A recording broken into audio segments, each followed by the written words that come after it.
Great leaders do not measure their success by their own accomplishments. They measure it by how much they've empowered and inspired others to reach potentials they didn't even know were possible. Hi, Ashleigh. It's really exciting because you and I don't know each other, but I feel like we know each other just from that TikTok relationship. So I appreciate you doing this with me. I want to let people know a little bit about you. You live in South Carolina. You have over 12 years experience. Director of nursing, program administrator, did nurse education. You have an expertise in staff leadership and program creation. I was following you at the time that you made this big leap. You retired from those prestigious positions and you've started focusing on leadership training and mentorship. So tell me a little bit about that. What inspired you to make that jump? So I recently had my fourth child, which is just a total curveball having four. And in anything in healthcare, especially the hospital, you are on call 24 hours a day, 7 days a week. And I really thought long and hard about it. And I had to just shift my focus a little bit and make my family more a priority. But I didn't want to leave that leadership aspect behind because I know that's what I'm called to do. And I know there's a way to do both. Want to reach and help develop leaders on a bigger audience. So good. You're brave to make a jump because that's a secure job. It's a secure paycheck. Yes. It's a big deal to follow a passion that way. When you first decided to go into nursing, what made you excited about that? My main passion was, and this has always been what I live by, is just to be that positive influence and help people. It's just so fascinating to me. I didn't plan on asking you that question, but I had a feeling that was going to be your answer because I think when we're called to leadership, and I loved that you used that word, it's always been right. That calling is there and it shows up in different ways. And we use our leadership skills different in how we're helping people, but we're always helping people. I completely agree with that. I played sports all my life and I always was a leader on a team in some way. And from, my high school days, I just loved being that encourager and that motivator. As I found it in nursing and in life, it's just been great. And I'm sure you apply all of those same things as a mom. So it's amazing how those skills are just part of who you are. Correct. For you to transition, like just from the nursing aspect more into the leadership, that probably felt natural for you? Yes. When I was in a role outside of the hospital, there was an opportunity, just a short moment for me to be in a manager role, which I embraced. And then I moved back into the hospital setting. And I've had the same boss in my leadership career, and she was just so supportive. So as she moved up, she was taking me under her wing and saying, come on, we can do this together. We can do this. So after I had my second baby, when I came back from maternity leave, I became a middle manager and I just fell in love with it. And I just loved just learning people and they were my peers. So I worked alongside them and then I had that switch and I became their leader. But it wasn't a bad transition. They were just so supportive every single day. I think your experience is how it should go. And unfortunately, I don't think it always goes like that. It doesn't go like that often. I agree. I think a lot of people become in that role either because they have the most experience or they've been there the longest or they're successful at their job, which is great. But that whole leadership and people skills aspect just isn't there. And a lot of people, I think, give it a try because they want to see how it goes and it just doesn't work out. You said the perfect thing. And I understand why people promote somebody who's had a lot of experience and they're really good at their job. I get that, but they are not looking at the people element. If they don't have the people skills, it does not matter how good they are at their job. It doesn't matter how many years they've had in that position, how successful they were. Their role as a leader will not succeed. Have to have people skills. It's different than doing the job. It's managing other people doing the job and empowering them to do the job. That is very, very different. Sounds like you did have very supportive boss and then your team was supportive of you. That's the ideal situation. I know it was full of challenges too. I'm not saying it was easy every day. That's the ideal situation. And I just don't see that a lot. So helping people with these people skills makes all the difference. There's a common thought out there that people believe you either have people skills or you don't. What are your thoughts on that? I think if you have the true passion to have that positive influence, you can learn those people skills. You have to really want to make a difference. You just have to have that in your core. And I truly feel you can learn how to deal with people, but dealing with people is hard. There's so many personalities. There's so many situations, Yeah. and it takes a lot of practice and just experience to feel Mhm. somewhat comfortable. I mean, Yeah. even after 10 years, some of the conversations I had, are still not 100% comfortable. But I think if you just have that passion, you can learn those type of skills. I agree with you. And I think people don't often agree with us on that. Yes, I think that natural pull to it and that Right. natural wanting to help, that could be in our DNA and that's part of us. If we say, you know what, I want to be the best manager or leader I can be, then we can choose to explore what that means. It's Okay. a choice and it's a decision. And I don't think enough managers and leaders make that decision.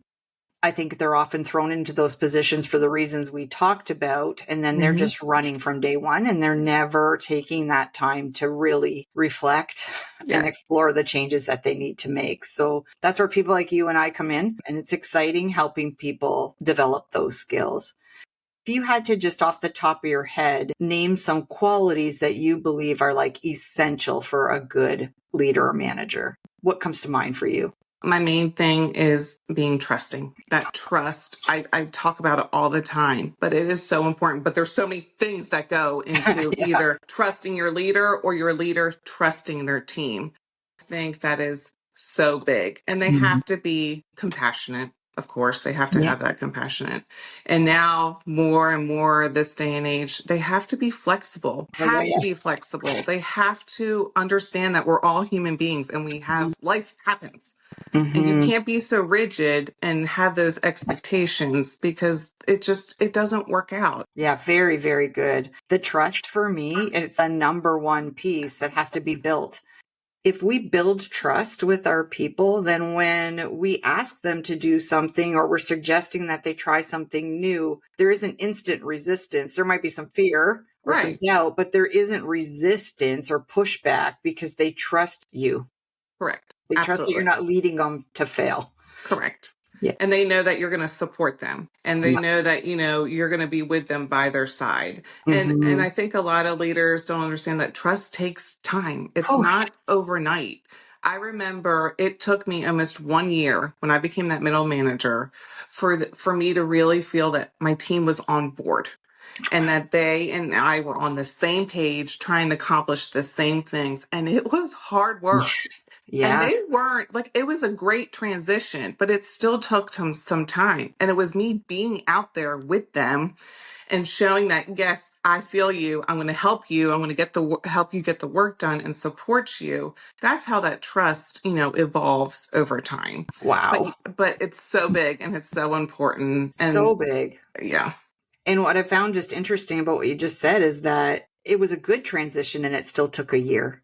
yes, So yes, imagine a manager being thrown into an environment or work culture that is hostile or right, lots of conflict. How do you build that trust? Like that's right. frightening. It's really difficult. It takes a lot of patience Mm-hmm. and just consistency.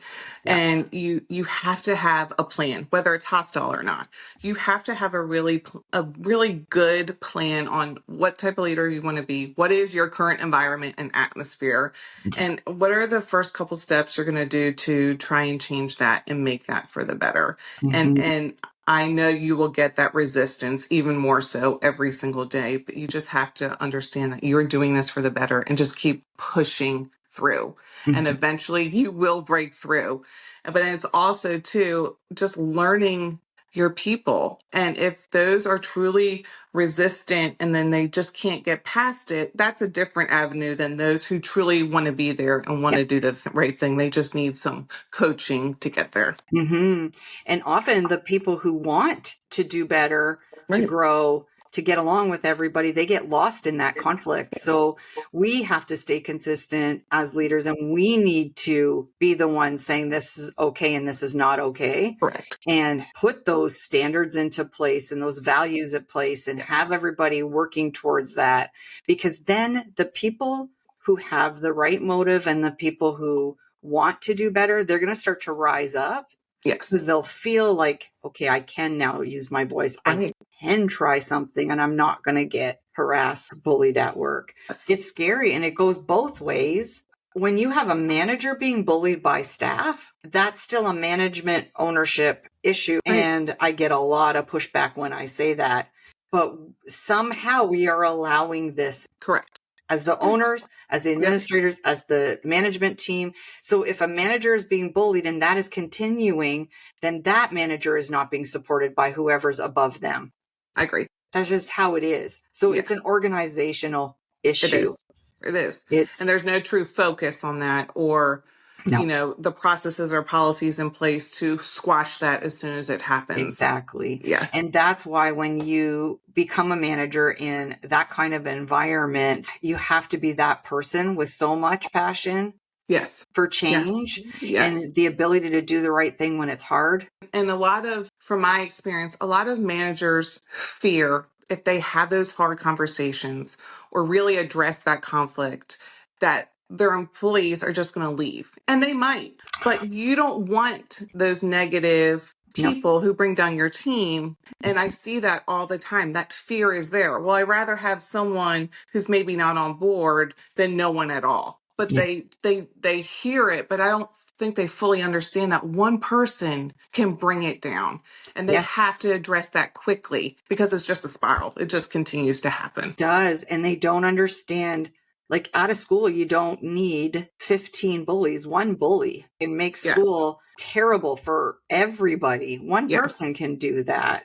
Yep. So yes, I agree with you. And I think today, because we have so much turnover out there, there is so much fear. People are keeping employees that are not working at those values, are not working with the right intentions and motives, because these companies are so desperate for employees that I do think if you have one person who is a real power person and bullying or negative, if you do have that person removed because they are just not going to go along with the values and standards, it is amazing the performance that will come out of the team after those behaviors have been removed. Getting the manager that confidence and to address it and just move on from that. I also see a lot of time, managers spend a lot of time on those low performers or those that aren't coming along with those values. And what happens is those that are really on board aren't, they're not in the shuffle. They don't have the focus of the manager. And then they stop working or maybe less motivated to do the job. It's just, everything has an effect on one another. But yes. Ooh, that's a good point. Because I'm all for spending the time training. If low performers want to learn and they're just lacking some skills or experience, give them the training, send them to extra training. Like, I'm all for it. I don't want to give up on people that are putting in effort and trying, but you cannot do that at the expense of the other ones. Correct. And that's why management is tough, because you are dividing yourself into how many pieces? Yes, absolutely. Yes, really high performers or skilled people don't need the micromanaging. They don't need you checking on all their tasks, but they still want your attention. Do you ever go to any of the higher performing, more experienced, skilled people and have them mentor some of the ones that were having a harder time? Was that something? We did that. We do that all the time in nursing, which is great. We have charge nurses, we have leads, and then we have preceptors. Okay, good. So it's finding those people who have the right focus and, the right patience and passion and all that kind of stuff. But I would go to them and lead on them. I had a couple meetings with our charge nurses just to empower them, to tell them that you make a difference. You are there every shift working with your team members. You can support them and you can have that difficult conversation if they're not doing or, performing the way they should, just empowering them. But yes, finding those right people. So it's not on the manager to have every single conversation every single time, because you can't keep up with that. And then what happens? No conversations are taking place. So you really have to find those key performers or those who are passionate and really develop and empower them to help you, because it is a team. You have to have that team approach. And how did they receive that from you? Because that's not technically their job. They're getting paid the same as they would whether they do that or not. Right. So I've always been very upfront and honest. And When I was in the director role, it was a little different than when I was the middle manager. Mm-hmm. But before anybody got that role or title, we laid out the expectations. And my expectation in that role was you were the leader for the shift. So you were in charge of the operations and the people at the same time. Yes, I was right there supporting them, but I wanted them to feel that empowerment that they can have those conversations and build those relationships because honestly, the employees looked up to them more than they did myself because they were there every single minute of the day working with them. But it was just laying out that expectation. Did they believe that if they did that role and they did that well, showing that those leadership qualities and skills, could that be opening the doors for them for some other position down the road? Yes. And I think a lot of people think that there's not a lot of people that want to be that motivator or that person who inspires or empowers, but there are. You just have to find them and you have to have those conversations. Early on, when I hired them, I had that conversation with them because I wanted to know those who wanted that development and I could keep pushing to be what they wanted to be. And I relied on them and we met frequently. We had frequent conversations about that. But I remember that one meeting I had with the charge nurses, you could tell in the room. You could tell the ones, and I was a director at this time, so I was not their direct manager, but I could feel our culture shifting because a lot of our charge nurses were just saying, oh, the manager is going to handle that. And my managers were drowning. They could not keep up with all of that. But I could see the room and I could tell the ones who were truly invested in it. And then I could tell the ones who were like, oh, no, this is just not for me anymore. But it was just having a frank conversation with them. And I did some coaching and development in this meeting. And we talked about trust. That was the big topic, was Yes, trust. see, of course it was. Yeah. And we just worked through that and then just following up with them. And I gave them just some takeaway items. I want you to have this type of conversation in the next month or pull someone aside. And then I would follow up and say, okay, how'd it go? And they're like, oh, it was easier than I thought. Yes, you can do this. You can Ashleigh, do you're so this. good at this. This is so fun for me because I'm always in the teaching mode and the coaching mode and the training mode. So to be with you and you get it and you're so excited about it all, it's really exciting. When you go into a new organization, it is hard for them to wrap their head around empowering people to do more than what their job is. Yep. They have so much fear. They're scared to give away too many tasks or delegate too much. And then they're redundant. They're not needed anymore. Maybe there's going to be mistakes made and they'll be held accountable because they just gave that task to somebody else. So all these fears wrapped up in empowerment and giving people the chance to try something they haven't tried before. To be able to sit with a room full of people and say, we're going to do this different. It's not your job, my job. It's a team.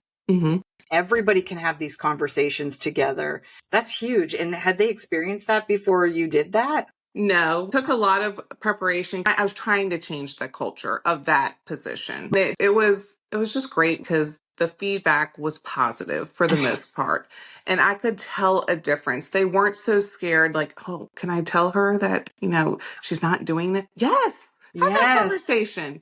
But I also, a part of me felt bad because they haven't had any development on how to talk to people. They don't know how to handle difficult conversations. So yes, I was saying that to them, but they still needed more training and development to, maybe feel more comfortable with how to handle different situations. So did you do communication trainings with them or workshops? We did. Our director team and then my boss, we got together and we actually met with our leadership and development trainer at the hospital.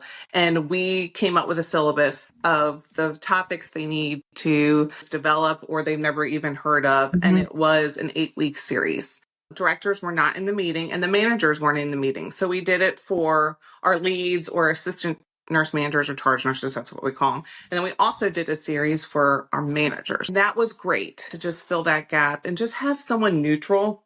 That's why I've been hired so much from companies because they have people that could lead those workshops. But having that outside person has been really helpful to them because they know there's no there's no bias. It's interesting though, because what I've seen over and over again is I'll get a team together. So their whole team and managers in a room. And it's a little bit like pulling teeth when you're asking questions and things we could work on. No, everything's good. And then I get one-on-one meetings. It's not so good. Now I got a whole bunch of stuff coming. So Yes. it is building that trust where we would know how to have some of these conversations as a team Yes. and doing it in a way that was kind and beneficial to the organization, not personal. Those are skills. I'm not scared of hard conversations. I don't like conflict, but I'm not afraid. If I have to be in conflict, I know how to manage my way through that. So to help people not have so much fear around conflict, it makes a big difference. Like I remember one team, there was one lady and she was really, really good at her job, but super quiet and very afraid of saying anything that could hurt somebody's feelings. She had a lot of insight she could give and she had a lot of input she was not giving. So she would tell me one-on-one, I see this and I think if they did this, it would be better. Or I see the other manager over there and I've been here longer and I watch what she's doing and I know it could be done more efficiently, but she wasn't telling her any of this. It took us months of work where she could feel confident enough to share what she was really thinking and give an honest opinion, not just say what they want to hear. She wasn't honoring her own experience and what she could bring to the table. She didn't feel like that was her place. But if we're a team, it's all of our place. So do you remember a time when you've been mentoring or training somebody and they really didn't believe in their skills, but you believed in them? Yes. Within my 10 years of being a leader, I developed 6 new managers. And I love that. I love that. And a lot of them didn't have that confidence. I would say probably half. And it was just having those conversations, or even just having them sit in my type of conversations I was having with people, just to hear different ways on how to respond or maybe operationally do things or something like that. It really made a big difference. You know, once I have a team, I just wrap my arms around them and don't want to let go. As a nursing leader, there are so many responsibilities. I mean, the rules, the regulation, it's a lot for someone to handle. And you can't throw them all in that as once. So the first one, I did that and it just wasn't successful. So the last couple, I just did steps. So they didn't get all the responsibility as a manager in the beginning for quite some time. And if there was no manager that was also training them, I took that on as their leader. But I just spelled it out and just said, okay, week 1 or month 1, this is what I really want you to focus on. And if it was your people, let's talk about how we're going to do that. Are you having your weekly meetings? Are you having these conversations? Or this situation arrived. Okay, let's talk about before you address it. How are you going to address it? That type of thing. Instead of just throwing them out there, just giving them those stepping stones to feel confident and just put all those pieces together, because it's a lot. So how often were you having conversations with these managers that you were training? So when they were in their orientation period, which again could be up to 3 or 4 months, it was weekly. I had formal weekly meetings, but I touched base with them every single day just because there's so many things thrown at them. And it's not even the people part. It's, oh my gosh, this safety event happened. How do I address it? Or this equipment broke. Who do I call? How do I get it replaced? Just those types of things too. Just being there for them. And I told them, if you have to text me 50 times a day, text me. It's fine. I want you to feel comfortable with how you need to respond to that situation. Yeah, you wanted them to succeed. Yes. And people will say if you're checking on them that much or having these conversations, that's micromanagement. I do not agree with that. And I'm watching your head. You're nodding. No, my conversations were never, did you do this? Or did you make sure you did this? It was, okay, let's talk about what happened today. What are you struggling with? What was a win? What do you feel good about? The focus was on them. It was more time for them to have the conversation with me instead of me just saying, okay, you need to make sure you do A, B, and C this week.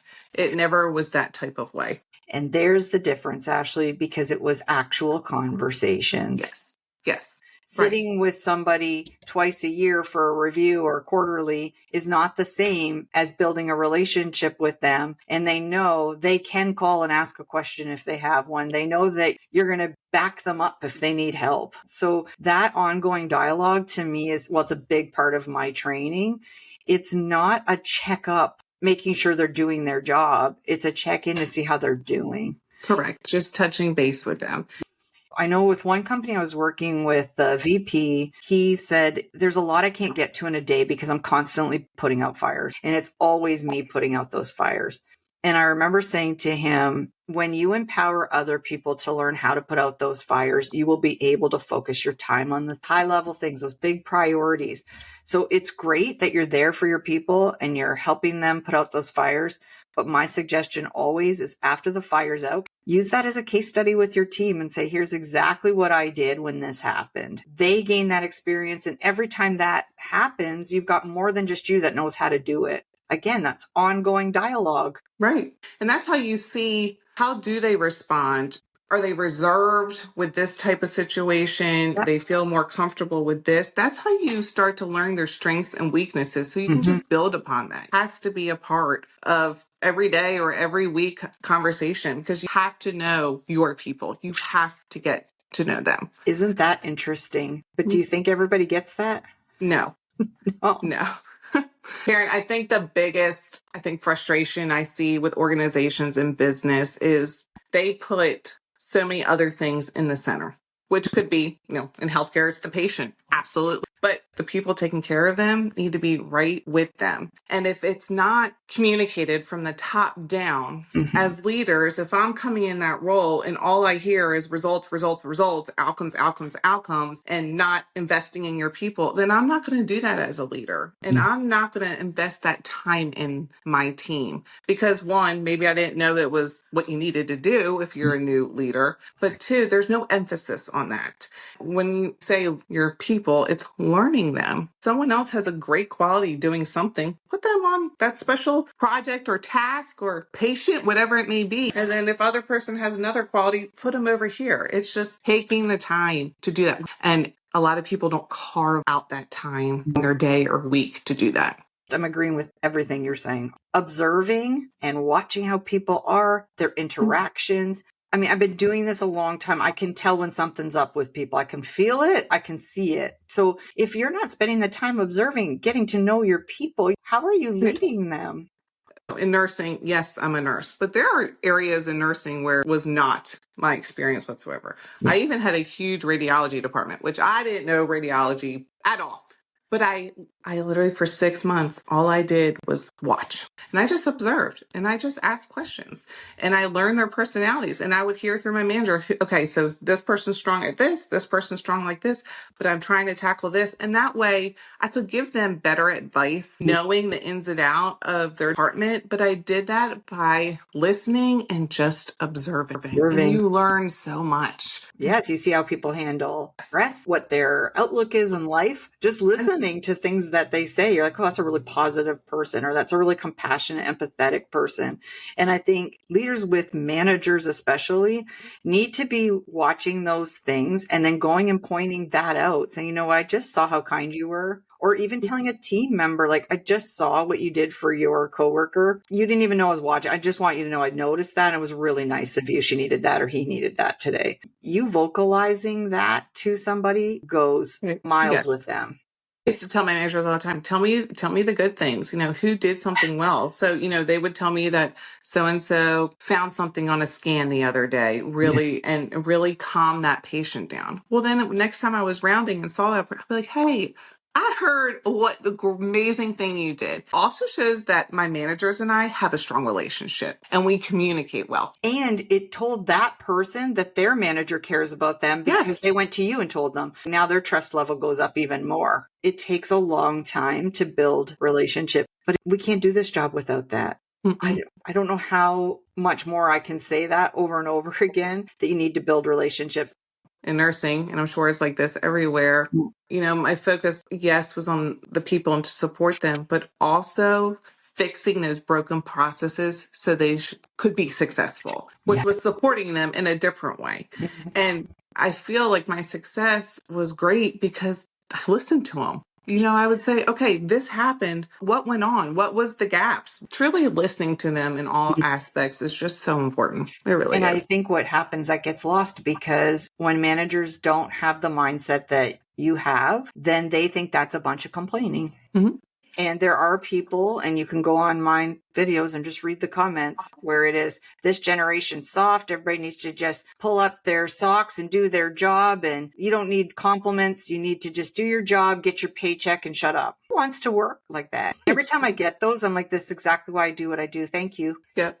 I got a comment today and I was like, oh my gosh, it just blows my mind. I'm like, oh, and you're a leader. The people part is just at the bottom. Like, so focused on accomplishing tasks maybe and just doing the day-to-day work. They don't get it. They don't. Mm-mm. Just go talk with them, have a conversation. And if you're hearing complaints, are you actually listening to what those are? Find out what the complaints are and start addressing them. As soon as we start looking for solutions, if you're a chronic complainer, you're not really looking for a solution. Right. So it wins both ways, because if we start to realize, oh, my manager's not into like a lot of complaining. If I complain, she's going to ask me for what I'm doing for a solution. Right. And they don't complain as much. It's a win. And that's what I did. If I felt, especially in the beginning, when you're a new leader, people want to come up to you and tell them how they think or what didn't work before and what they want to see. So, if you feel like that's just getting out of control, that's what I would say. Okay, what's your solution? What do you think we could do to make it better? Well, I want you to think about it and come back to me. Because, of course, yes, I have my own ideas, but you guys are the ones physically doing the work all the time. I want to hear it from you. I remember when I was the middle manager, there was a safety event with one of my new nurses, and she had no confidence whatsoever. And this really threw her over the loop. And I was just like, oh my gosh, how's she going to handle this? She came in my office that next day with 5 ways she has learned and would have done it better. And I just was mind blown. And I was just like screaming and yelling. I'm like, I'm just so proud of you. Like, look at you growing. See, like, and would you have known that? You would not have guessed that. No. So, and she felt empowered, and you could just see her confidence take off from there. And just small interactions just like that could just make a huge difference. When I was pondering the decision of leaving my current position, I hung in there for years because my team was so young. And I could not move on until I felt confident that they had the skills to be self-sufficient. And they are, and they're thriving. I'm glad you just said that. So they're doing great after you. They're doing well. I still keep in touch with them. I still mentor them in ways now because they're my family, and they are the reason why I was there. It wasn't because, I built this program or whatever. No. It was my team, and I loved being in that director role because I loved that. Developing that manager. And if we had more people like you leading people, our workforce would be different. People want to feel like they matter, and they want to feel like they belong. This isn't complicated. Having friendships at work is what we want. We're there for how many hours? Nurses are there 12 hours. Yes. Right. No one wants to work in a hostile environment. Why don't people get this? I know. Would you ever come back and do this again? Because I feel like we have like a million topics. Okay. Yes. I would love to have you back. This collaboration to me is just so fun because when we're around like-minded people, I feel like that energy can really impact a lot of people. Yeah. I enjoyed this. Thank you. Again, thank you so much for the support. It means so much, Karen. It really gosh, does. You're welcome. Your love for people comes through. All right, Ashleigh, we're going to do this again. Okay, thank you so much, Karen. Oh, gosh, you're welcome. Thanks for being who you are out there. So until next time, remember, be that leader, the one who empowers, connects, inspires.